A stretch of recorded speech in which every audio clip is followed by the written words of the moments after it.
Bonjour à toutes et à tous, vous écoutez Cinécast. Salut Thibaut. Salut Guillaume. Cinécast, c'est le podcast qui chaque semaine vous recommande des films à voir au cinéma, en streaming ou VOD. Aujourd'hui, on vous parle d'un film qui était assez attendu, qui a fait un peu le tour des différents festivals, hein. Thibaut, je crois qu'il est passé à Venise, si je ne me trompe pas. Euh, Euh, il est... je C'était s- Ah Berlin oui, ou c'était à Venise? Venise? Oui, oui, Oui, si, je oui, pense que oui, c'était à c'était à Venise. Oui, t'as Venise. raison, t'as raison. C'était à Venise, tout à fait. À TIFF également, puisque en général Venise et TIFF vont ensemble. Film de Florian Zeller. Qui est Florian Zeller? Metteur en scène de théâtre principalement, qui s'est reconverti au cinéma assez récemment, hein, avec The Father, avec Anthony Hopkins, qui était un film qui l'a mis au devant de la scène, hein. Je ne sais plus quelle récompense il a obtenu grâce à ce film-là, mais en tout cas pléthore. Et ça a été aussi fortement acclamé par la critique, dont toi, Thibaut, qui avait vu le film à l'époque en festival, je pense, je ne sais plus où. De Fader, je ne sais plus. Va Je ne sais plus. savoir. C'était aussi en Non. festival. Ça, Non, non, non, je pense que Ouais. je l'ai vu un peu avant sa sortie. J'avais dû le louper en D'accord. festival. Enfin, soit.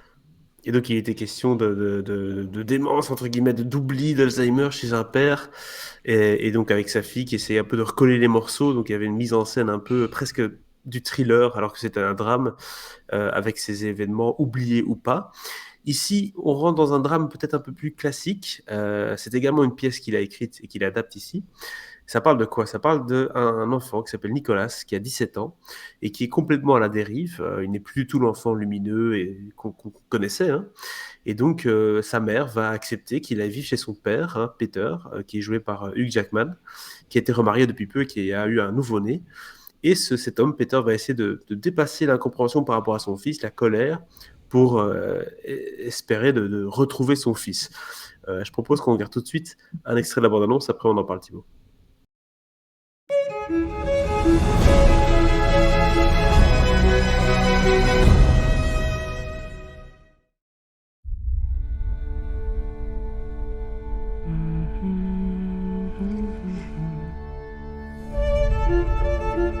What are you doing here? Nicholas hasn't been to school in almost a month. I wanted to ask, how are you? Has something happened? You realize the school is talking about expelling you. Can I live with you? You said you don't feel very close to people your age.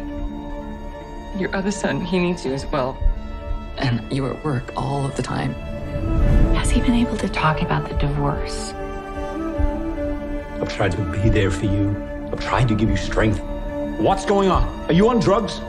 You think you can just live your life doing whatever you feel like? Voilà, on s'arrête là pour cette bande-annonce qui monte crescendo avec cette musique. Ça va être un drame bien torché, ça, Thibaut. En tout cas, on sent tous les enjeux qu'il peut y avoir dans ces familles recomposées. Enfin, recomposées, mais dans ce cas-ci, ce nouveau-né, cet enfant plus âgé d'un ancien mariage. Voilà, on sent que ça peut partir dans tous les sens, ce film. Effectivement. C'est peut-être bien ça le problème du film d'ailleurs. Enfin, un des problèmes. C'est que oui, effectivement, ça va un petit peu dans tous les sens. Alors, pour rappel, c'est vrai que bon, tu as commencé par parler de Fader, qui est donc une pièce que Florian Zeller, enfin sa propre pièce qu'il a adaptée au cinéma, qui était surtout basée, enfin, qui avait un vrai point de vue de mise en scène, qui avait quelque chose de très théâtral, où on était tout le temps dans la même unité de lieu, le même appartement, qui était modifié en fonction de l'état d'avancement d'Alzheimer du personnage principal. Et donc ici, on avait quelque chose d'un point de vue mise en scène qui était assez brillant, mais qui évidemment, enfin, tu peux pas répéter ce type de ce procédé ad vitam aeternam. Donc, avec ce film-là, Florian Zeller a frappé fort, avec une mise en scène pointue et vraiment tout tenait hyper fort la route. C'était vraiment brillant. Ici, donc, impossible de refaire la même chose. Alors que, bon, tu te dis, The Father, c'est un premier film. The Son, suite logique ou pas. Au final, les deux n'ont absolument rien à voir. Donc, la mise en scène, elle a rien à voir non plus. Et la mise en scène, elle est classique, de chez académique, quoi. Il y a Oui. rien, qui ressort du lot. On est vraiment dans quelque chose de, enfin, le b à bas de la mise en scène, quoi. Hein, chant contre C'était chant, enfin, tu vois le bazar. C'était un peu ça ma crainte, hein, parce que forcément, quand on vient d'un premier film avec justement une mise en scène qui était innovante de par le récit, grâce au récit en fait, hein, et Mhm. ce qui permettait, ici on tombe dans une histoire qui est beaucoup plus classique, et donc bah voilà, c'est un schéma qu'on connaît, quoi. Donc c'est un peu Ouais. difficile de surprendre de nouveau alors qu'on a une histoire qui ne s'y prête pas, quoi. Bah, non, c'est ça. Alors, c'est vrai que dans le premier film, l'histoire évidemment se prêtait extrêmement bien à cette mise en scène. Enfin voilà, il y avait une parfaite alchimie entre les deux. C'était très très cohérent. Ici, ben, on a quelque chose de plus classique aussi dans l'histoire, on va revenir dessus. Mais donc, effectivement, la mise en scène, bah, elle est plus banale. Et il y a absolument rien dans le film qui te donne l'impression que Florian Zeller a un talent particulier de metteur en scène. En tout cas, d'un point de vue plan, cadrage, etc., choix de montage éventuellement. Voilà. Il n'y a absolument rien qui sort de l'ordinaire là-dedans. Bon, c'est une photo qui est pas terrible en plus, j'étais assez étonné. C'est très très clair, c'est un peu surexposé comme ça parfois, et tu... Là, bon, Un peu gris d'accord. aussi, hein, il y a un Ouais, côté c'est forcément urbain. c'est un peu terne, c'est un peu morne, tu vois. Ça, c'est un peu dommage. Euh, mais donc, il y a cette histoire. Et l'histoire, qu'est-ce qu'il en fait? Ben, un ramassis de clichés qui, au départ, part plutôt de bonnes intentions, hein, parce que c'est quand même un sujet qui est pas évident.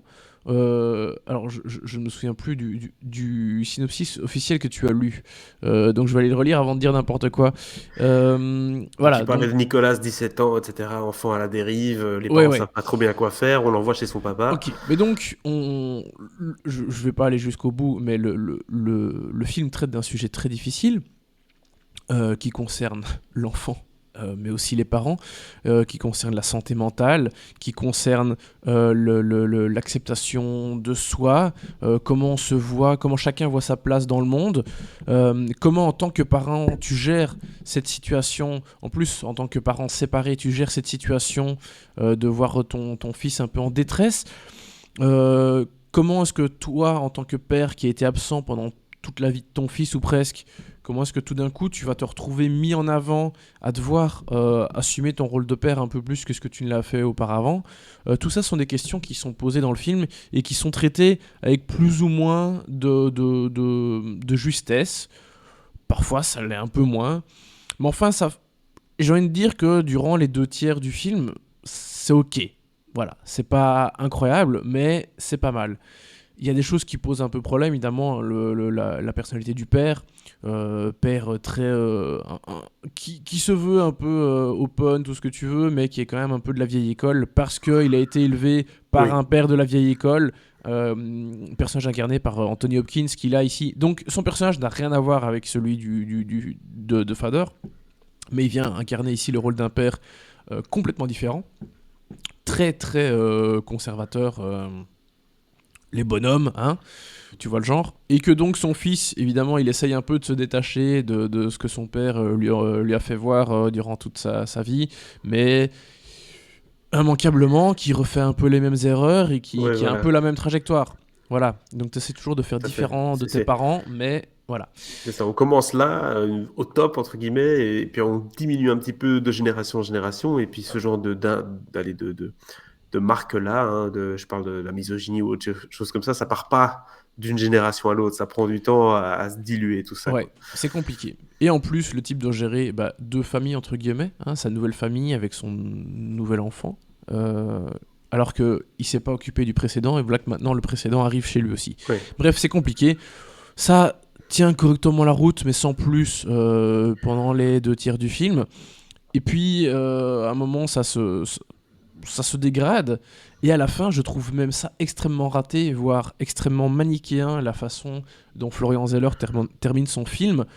Je trouve que c'est jouer un peu avec les émotions, enfin jouer, pas qu'un peu, c'est vraiment jouer avec les émotions des spectateurs. Et je trouve que du coup, il loupe complètement l'émotion. Parce que mhm. autant j'aurais pu être un peu touché par ce qui se passait, autant à la fin j'étais en colère. Parce que je trouve que Alors Dommage. c'est peut-être l'effet désiré, mais si c'est l'effet désiré, je trouve ça assez raté. En tout cas, pas forcément bienvenu vu tout le film qu'il a fait avant. Mais voilà, la fin extrêmement ratée à mon goût, extrêmement manichéenne et qui dessert complètement tout ce dont il parle avant. Est-ce que tu le sais bien dans ce genre de film-là, dramatique, on s'attend peut-être, si l'histoire n'est pas assez à la hauteur, on s'attend à des prestations quand même de gros calibre. On a eu Hugh Jackman, on a Laura Dern, Vanessa Kirby, c'est quand même un beau casting. Hugh Jackman commence un petit peu à avoir le typecast, hein, du papa avec des problèmes. Récemment, quand même, il en fait pas mal des films où c'est un homme de famille qui a des soucis, ou un homme très occupé au travail aussi. Je pense au film dans lequel il jouait un futur président des États-Unis, ou en tout cas un candidat qui était pris dans une affaire de tromperie, hein, un peu l'affaire Lewinsky avant l'affaire Lewinsky, où c'était un peu le même genre de personnage du coup. Ici, est-ce que les prestations sauvent un peu le tout, ou au contraire, c'est pas spécialement à relever? Mais je trouve que malheureusement, c'est pas spécialement à relever. Pour être gentil, je trouve que Hugh Jackman force complètement le trait. Laura Dern, qui est une actrice que j'apprécie beaucoup, elle est transparente, voire à côté de la plaque. Donc c'est un point tel que je me demande si... Bon, clairement, Florent Zeller est pas un metteur en scène incroyable, mais ça a pas l'air d'être un bon directeur d'acteur non plus, j'ai envie de te dire. Donc, vraiment... Alors, Vanessa Kirby, elle est très bien. C'est un peu... même si le rôle est différent et ce qu'elle a à faire est un peu différent, mais quelque part, c'est un peu dans la continuité de ce qu'elle a fait dans Pieces of a Woman. Mais voilà, je trouve que les deux rôles principaux, en tout cas Hugh Jackman et Laura Dern, sont vraiment à côté de leur pompe. Et c'est assez triste à voir. Alors le jeune comédien qui joue Nicolas, je le trouve pas mal du tout, par contre. Mais voilà, ça s'arrête là malheureusement. Je trouve que les prestations des comédiens sont vraiment pas à la hauteur. C'est fort dommage tout ça. Qu'est-ce que tu donnes comme note à ce film du coup, Thibaut? Bah écoute, quelque part j'ai envie de te dire 2 parce que c'est passable, mais je pourrais descendre à 1 étoile parce que voilà, pour cette fin complètement ratée, ce film globalement relativement insipide tout du long, et puis les prestations des comédiens à côté de leur pompe. Donc voilà, gros ratage je trouve quand même pour ce Dawson, surtout après cette merveille qui était The Father. Donc voilà, Pas malheureusement, facile, c'était pas ça. pas facile à suivre, hein, tout ça, Non. forcément. C'est quand on a une grosse réputation. Et puis souvent, ce genre de film-ci, c'est des films catalogués Oscar. Tu vois ce que je veux dire? La course aux Oscars où Hugh Jackman va faire son petit rôle de l'année. Voilà, ça sent un petit peu le clientélisme, si je puis dire, du drame américain. Donc voilà, même s'il n'est pas américain, on a compris. Mais non, De ça, mais du coup. ça donne pas vraiment envie de voir la suite de la carrière de Florent Zeller, très honnêtement. Bon, après, Écoute, je vais peut-être un peu vite en besogne parce que son premier film, voilà, très bien. Mais j'ai le sentiment que Florent Zeller ne va rester comme l'homme que d'un seul film en fait. one trick pony, comme on dit en Ouais, anglais. c'est le sentiment que j'ai. Et j'ai quelque part, j'espère me tromper, hein, parce que j'ai absolument rien contre lui. Bon, si ce n'est cette putain de fin ici qu'il a faite. Mais voilà. Je suis curieux et en même temps pas trop de voir la suite. Écoute, on verra en tout cas. On en parlera ici dans Cinécast. 1 étoile pour ce film The Sun, du coup, qui est à voir au cinéma en Belgique et en France depuis le 1er mars. N'hésitez pas à nous dire un peu dans les commentaires ce que vous avez pensé du film si vous l'avez vu. Et abonnez-vous au podcast sur la plateforme de votre choix pour ne pas manquer nos prochaines recommandations.